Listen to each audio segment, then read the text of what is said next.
절반 정도 시간을 썼는데요. 이 비유동자산은 유동자산에 비해서 좀 양이 적죠. 그리고 앞에 했던 내용이 좀 반복되고 이름만 좀 바뀌거든요.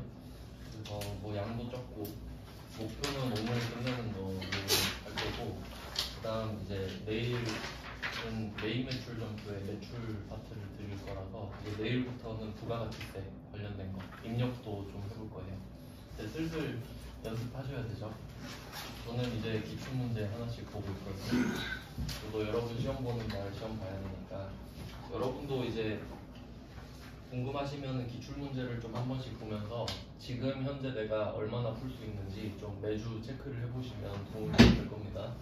너무 수동적으로 하면 안 되고요. 시험은 여러분이 보시는 거니까 저는 이제 좀 알려드리긴 하는데 기출 문제는 좀 매주 그때그때 체크해 보시면 좋을 것 같습니다. 저 이번에 합격하신 분한테 공부 얼마나 했는지 물어보니까 사실 평소에는 수업만 듣고 일주일 전 있잖아요. 일주일 전에 기출을 하루에 3개씩 풀었대요. 그러니까 평일 월화수목금 동안 3개씩 풀면 15개인데 근데 한 5번 정도 풀면은 그게 그거라는 느낌이 들어서 가속도가 엄청 붙어요. 그래서 기출 하나 보는데 1시간도 안 걸릴 수도 있어요.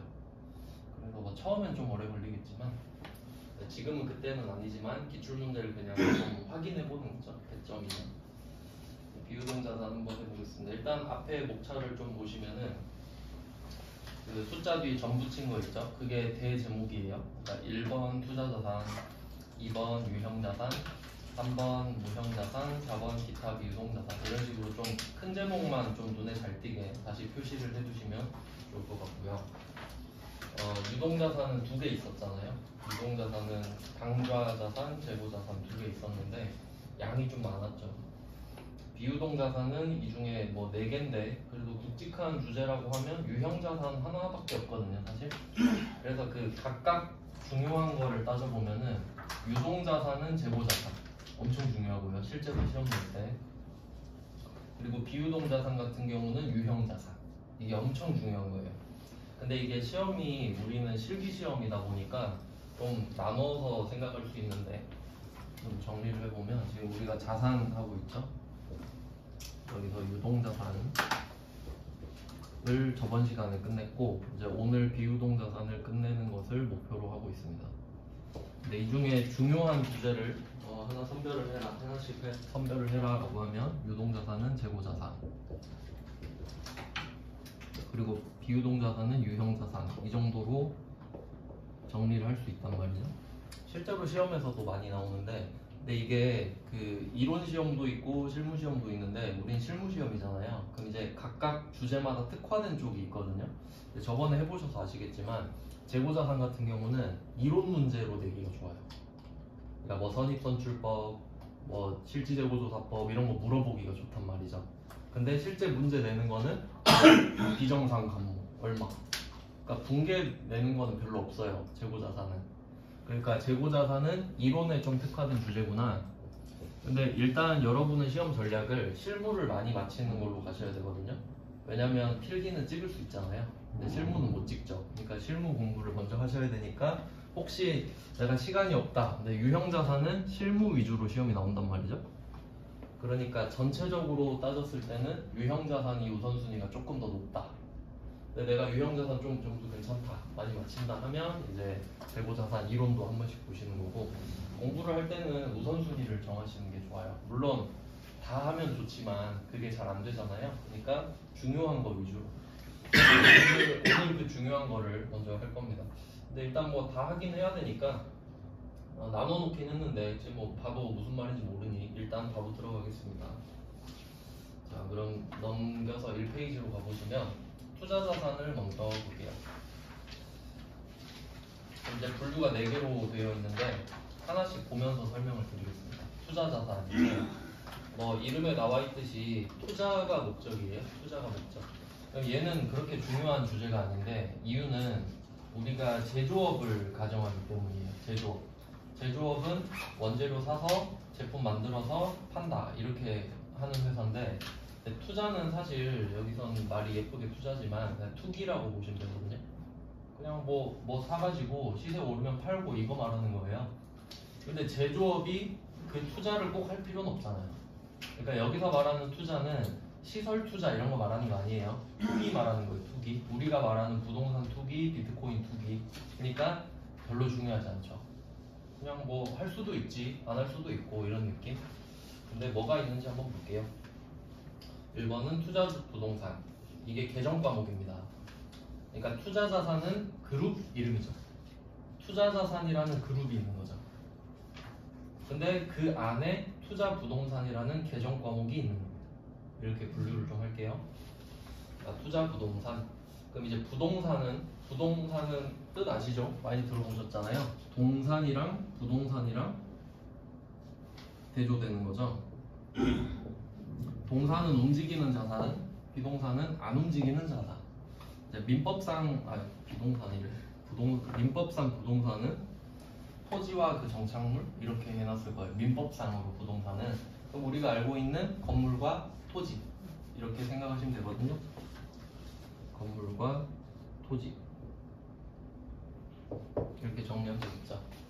그러면 건물을 사든 토지를 사든 투기 목적으로 사면 계정 과목이 투자 부동산입니다. 왜냐면 이름이 부동산이니까 건물 토지가 다 포함되는 거예요. 그럼 한번 볼까요? 01번 문제를 보시면 투자 목적으로 우주 3사의 토지를 4억 5천만 원에 취득을 했습니다. 그럼 여기서는 투자 목적으로 토지를 취득했다. 이게 세트가 되는 거예요. 투자 목적, 토지. 이거 합치면 답이 투자 부동산 이렇게 공식이 되는 거죠. 건물이어도 상관없고요. 그 다음에 대금은 3개월 뒤에 지급하기로 했다. 이거 조심하셔야 돼요. 그럼 내가 오늘 토지를 취득하기로 했는데 돈을 3개월 뒤에 주면 오늘 돈을 줘야 되는데 안 줬으니까 외상이잖아요. 그럼 이때 우리가 산 게 토지, 이게 투자 부동산을 샀잖아요. 그럼 우린 제조업인데 그럼 원재료랑 상품이 아니죠? 그럼 이때 계정 과목은 미지급금이에요. 그러니까 공식이 이렇게 생겨요. 첫 번째가 투자 목적으로 토지를 사서 투자 부동산. 투자 부동산을 외상으로 해서 미지급. 그럼 이제 정확히 따지면 미지급금이 왜 나왔냐라고 했을 때 정확한 답은 투자 부동산이다. 이것도 좋은 답이지만 더 좋은 답은 원재료나 상품을 사고 외상을 한 게 아니라서 이 정도가 좋은 답이고요. 그 다음에 취득세 2천만 원은 보통예금에서 이체했다. 뭐 취득세 내고 등기도 치고 해야 되는데 지금 그냥 취득세만 말을 하고 있습니다. 그리고 그 정확히 따지면요, 토지를 사는 거랑 취득세를 내는 거는 별개의 거래입니다. 맞죠? 대상도 다르죠. 네. 내가 땅을 사는 건 A한테 사고 취득세는 저기 지방세로 내는 거란 말이죠. 근데 이런 식으로 문제가 너무 단조로우니까 두 개의 사건을 하나로 합쳐버리는 경우가 있어요.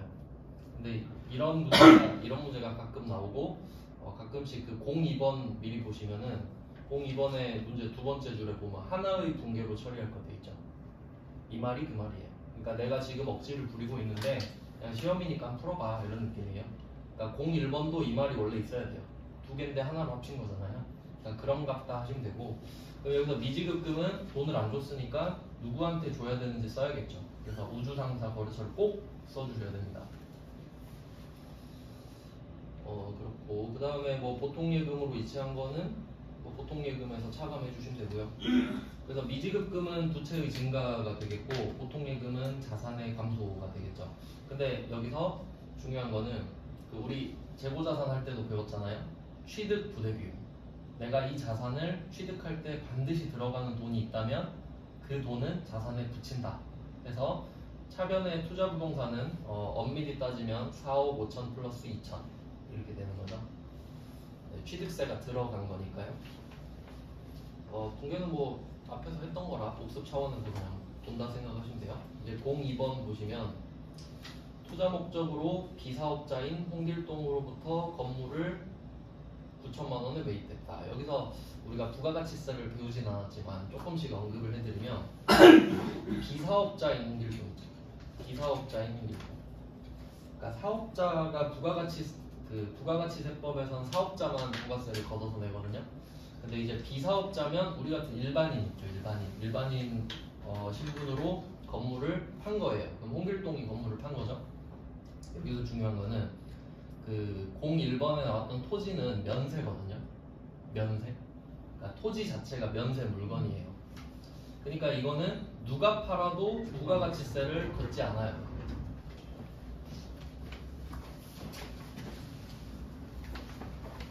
근데 그 건물 같은 경우는 과세 물건이라는 말이죠. 과세 물건은 그 원래 건물을 팔 때 부가세를 걷어서 내야 된단 말이에요. 근데 사업자는 부가세를 걷어서 낼 의무가 없어요. 쉽게 생각하면 여러분이 뭐 번개장터나 당근마켓 같은데 물건 팔 때 어쩌다 비사업자가 물건 파는 거죠. 그럼 여러분이 부가세를 걷어서 낼 의무가 없잖아요. 그러니까 부가세 없이 면세로 파는 거죠. 그러니까 여기서는 원래 건물은 과세지만 비사업자한테 건물을 사서 면세처럼 된 거예요. 그러니까 엄밀히 따지면 면세는 아니지만 그냥 과세를 안 하는 뭐 그런 디테일도 있습니다. 지금은 좀 같이 설명드리기 복잡한데 원래는 그 처음에 따지는 게 부가가치세 과세 여부부터 따지는 거예요. 과세 면세를 따지고 그 다음에 개정 과목 따지거든요.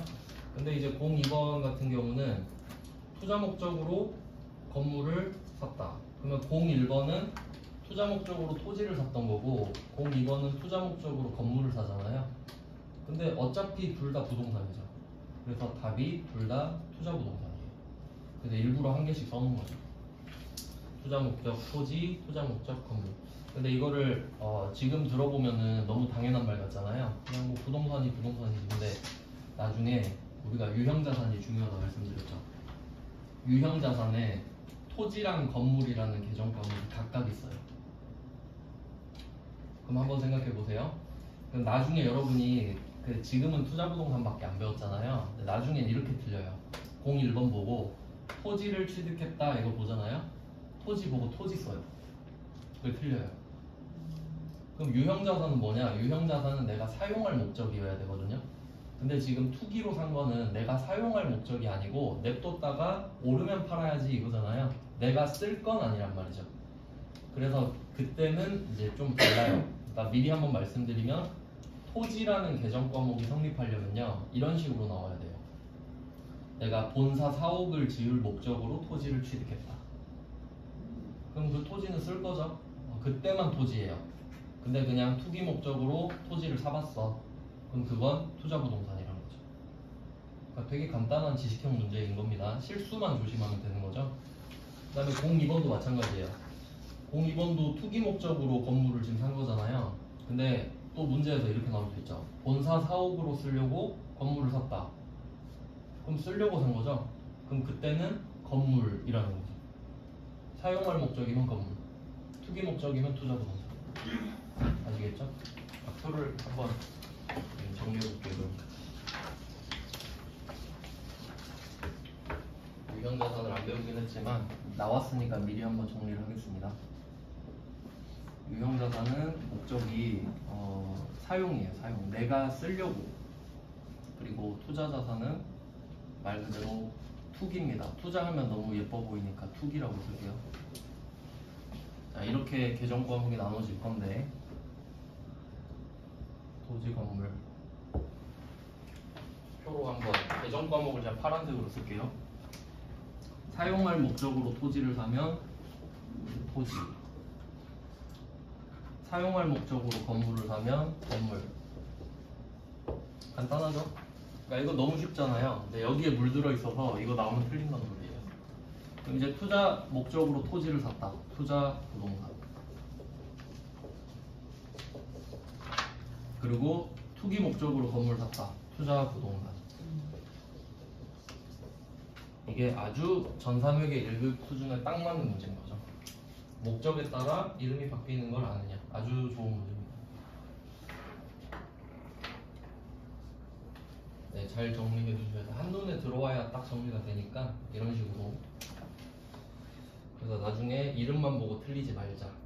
목적이 중요합니다. 그러니까 제가 처음에 말씀드렸던 게 말씀드렸었겠죠? 아마 지금 우리가 회계하고 있는데 회계는 왓이 아니다.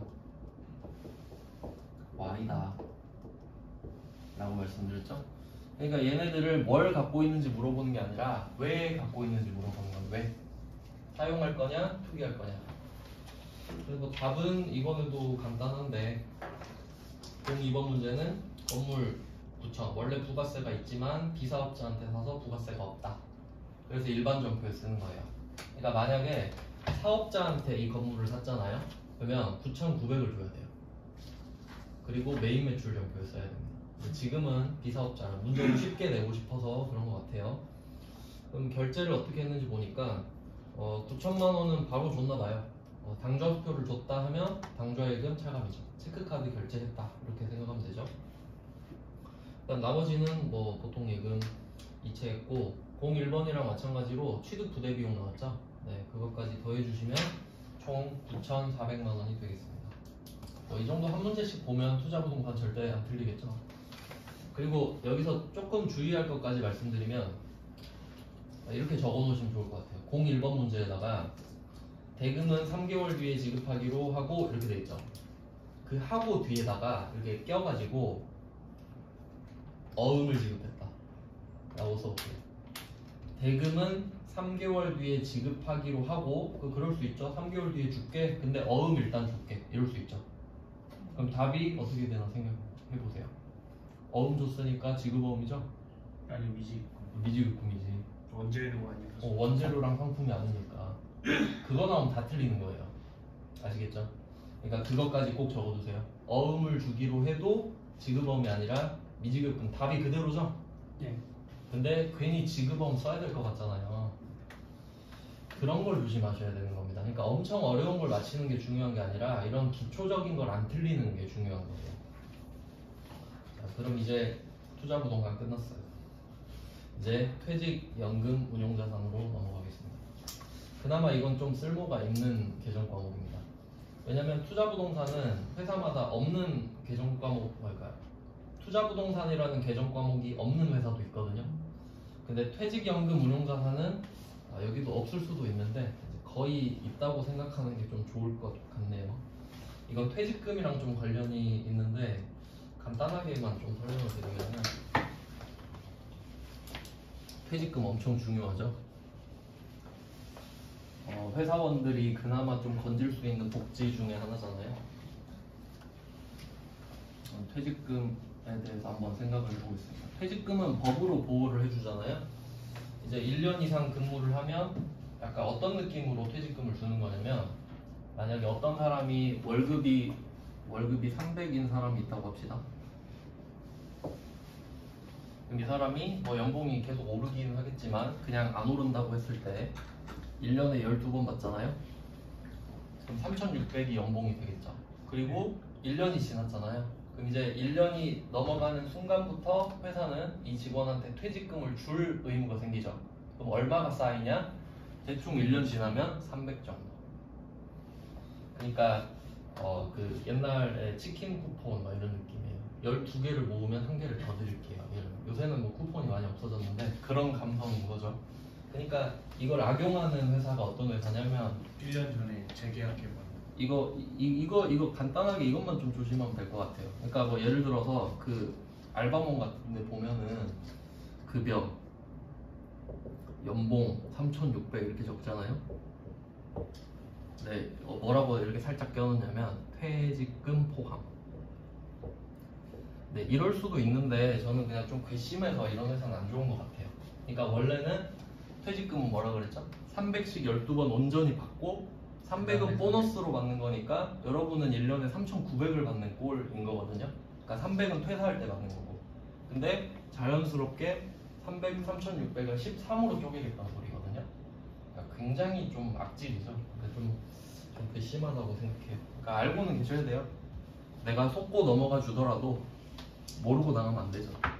그러니까 이런 거를 악용하는 거예요. 그럼 이때 회사가 퇴직금을 이제 준비하는 방법이 있을 거 아니에요. 법으로 정해졌으니까 주는 거는. 그러면 어떤 방법이 있냐면, 자, 어떤 회사는 준비를 안 해요. 어떤 회사는 준비를 하고. 근데 이게 말도 안 되는 것 같은데 저는 제가 여기를 그 정규직으로 퇴사를 하고 이제 알바로 계속 하고 있는데, 그럼 일단 정규직 퇴사도 퇴사니까 계속 일은 해도 그때 퇴직금을 좀 늦게 줬거든요. 이 회사가. 그때 느꼈어요. 이 회사는 퇴직금 준비 안 하고 있구나. 왜 그러겠어요? 내가 갑자기 퇴사해버리니까 퇴직금을 막 구해봐야 되는 거야. 그러니까 늦은 거예요. 며칠 늦게 줬거든요. 그것도 서약서도 쓰라고 그러더라고요. 신고 안 하겠다고. 늦게 받았지만 신고 안 하겠습니다. 쓰라. 참 그럴 수도 있죠. 근데 준비를 안 하는 회사가 있어요. 안 좋은 회사죠. 근데 준비를 하는 회사가 좋은 회사겠죠. 자, 이때 여기서 갈라지는 거예요. 준비를 하는 회사가 확정급여형 DB형이라고 하고요. 그 다음에 확정기여형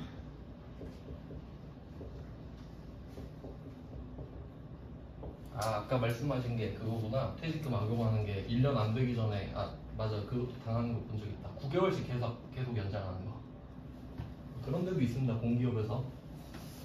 근데 저는 우리 시험에 안 나오니까 이렇게 그냥 나눠보면은 이게 그냥 시험에 나와요. 확정급여형, 확정기여형. 이제 어떤 느낌이냐면 사실 답만 외우면 상관은 없는데 어떤 느낌인지 좀 구조는 아셔야 되니까 이게 퇴직금을 준비를 하면 아주 좋은 회사잖아요. 안 하는 회사보다. 근데 어떤 이슈가 또 생기냐면 퇴직금을 내가 직원 주려고 쌓아놓고 있는데 그 격리가 들고 튈 수도 있잖아요. 그러니까 회사 안에다가 적립하는 건 되게 위험한 거라고 봐요. 그렇기 때문에 사외 적립이 기본이거든요. 회사 밖에다가. 그래서 어떤 느낌이냐면 회사가 있고 직원이 있어요. 그러면 퇴사할 때 퇴직금을 줄 건데 회사가 갖고 있기에는 막 대표가 빼먹을 것 같기도 하고 직원이 갖고 튈 수도 있고 막 그런 경우 막 있잖아요. 옛날에 오스템 임플란트인가 거기서도 막 먹고 튀고. 그러니까 위험해 하니까 여기에 금융회사.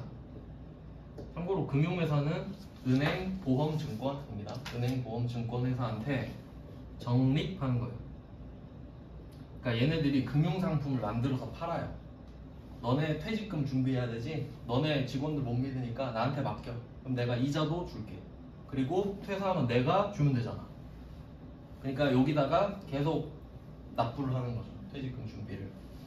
그러면 이게 회사가 금융회사한테 주는 거지만 결국 회사 통장이죠. 회사 통장. 그렇기 때문에 나중에 이자도 붙는 거예요. 이게 확정급여형입니다. 확정급여형. 그러니까 회사가 자기 명의로 된 통장을 관리하는 겁니다. 금융회사에다가. 그럼 여기다가 돈을 쌓아서 직원들 퇴사하면 여기서 빼주면 되는 거지. 그럼 이제 퇴직금 밀릴 일이 좀 적겠죠. 뭐 이런 게 확정급여형이에요. 근데 반대로 확정기여형은 뭐냐면 확정기여형은 참고로 이거 직원이 선택할 수 있습니다. 회사마다. 그러니까 어떤 회사는 이 두 가지를 다 하고 있을 수도 있어야 되죠. 왜냐면 직원이 두 개를 다 고르는 회사도 있을 거 아닙니까? 통일해 버리는 데도 있고요. 그럼 이제 확정기여형은 뭐냐면 회사가 직원 퇴직금 통장을 하나씩 만들어줘요. 아예 퇴직금 통장, 그러니까 월급 통장 따로 퇴직금 통장 따로 있는 거예요. 그리고 제가 아까 그 12개 모으면 한 번 더 준다 그랬잖아요. 그러니까 그냥 이렇게 생각하는 거죠. 월급을 한 번 줄 때마다 그 퇴직금 있죠. 퇴직금을 12개로 쪼개는 거예요. 그래서 그걸 줘버리는 거예요. 한 달에 한 번씩. 그게 제일 깔끔하죠. 그래서 이거는 직원 통장에다가 주는 거를 확정기여형이라고 합니다. 그럼 한번 생각해 보세요. 확정급여형은 예를 들면 이런 거죠. 예를 들어볼게요. 아까 그 A라는 직원이 있는데 이 직원이 연봉이 3,600이에요. 그럼 이 사람이 1년 근속을 했잖아요. 그럼 회사는 이렇게 생각하겠죠. 얘한테 300 줘야겠네. 그러면 회사는 여기다 300을 넣는 거예요. 그럼 왜 여기다 넣냐? 이자도 줄 거니까 얘네들이. 그리고 퇴사하면 얘가 300 주면 되죠. 이런 구조거든요. 그러니까 이런 상황이면 확정급여형이고 우리 회사는 회사 통장이라는 자산이 있는 거죠. 아시겠죠? 근데 만약에 우리가 확정기여형을 선택하고 있다, 이 직원이. 그러면 이 직원이 월급을 한 번 받을 때 300 받을 거 아니에요? 근데 퇴직금을 미리 줘버려. 얼마를? 300 나누기 12. 이 부분을 그냥 쏴줘버리는 거예요, 직원 통장에. 퇴직금 통장에. 그러니까 네가 알아서 불리든가 해라. 퇴사할 때 갖고 가라. 이런 거지. 그러면 회사 입장에서는 확정 기여형을 선택하잖아요. 그럼 바로 비용 처리인 거예요. 주고 끝나잖아요. 내가 관리 안 해도 되죠. 후속 조치. 근데 첫 번째 방법은 어때요? 우리 명의로 된 통장을 갖고 있기 때문에 손실이 나도 내 책임. 그러니까 혹시 이럴 수 있잖아요. 극단적인 상황으로 금융회사에다 300씩 넣고 있는데 얘네들이 갑자기 막 이상한 뭐 캄보디아의 신사업에 투자를 하겠대요. 근데 갔다 왔더니 100만 원 남은 거예요. 300 투자했다 100 남았죠. 근데 난 퇴직금 300 줘야 되잖아. 근데 내 잘못이죠? 그럼 100은 얘가 주고 200은 내가 주고. 이해되시죠? 근데 만약에 확정 기여형이야. 그럼 직원한테 주잖아요. 근데 그 직원이 거기다 투자한 거예요. 그럼 지가 말아먹으면 퇴직금 없는 거지 그냥. 이 차이입니다. 아시겠죠? 그러니까 회사 입장에서는 확정 급여형은 자산, 확정 기여형은 비용 이렇게 되는 거죠. 구조 아시겠죠? 그러니까 막 엄청 디테일하게 할 필요는 없고요. 이제 그런 것들은 노무사들이 아는 거고 우리는 그냥 회계할 때 필요한 거니까 이런 느낌이고. 그리고 참고로 퇴직금이 어떻게 결정되냐면 이름이 확정 급여형이잖아요. 근데 얘는 그 처음에 연봉이 3,600이라 했을 때 처음에 3,600이면 퇴사할 땐 연봉이 더 많아지겠죠. 그럼 그 기준 곱하기 연수로 가요. 그러니까 만약에 이 사람이 퇴사할 때 뭐 4,800으로 늘었다 합시다. 퇴사할 때. 그리고 5년 근무했다 할게요. 그러면 한 달에 400이죠. 그럼 400 곱하기 5 해서 준다. 그게 확정급여예요. 그렇기 때문에 회사가 부담이 더 커져요. 이해되시죠? 근데 회사는 어떻게? 그때마다 300, 뭐 350 이렇게 대비할 수밖에 없지. 그러니까 돈이 더 나갈 겁니다. 퇴사할 때. 근데 확정 기여형은 어때요?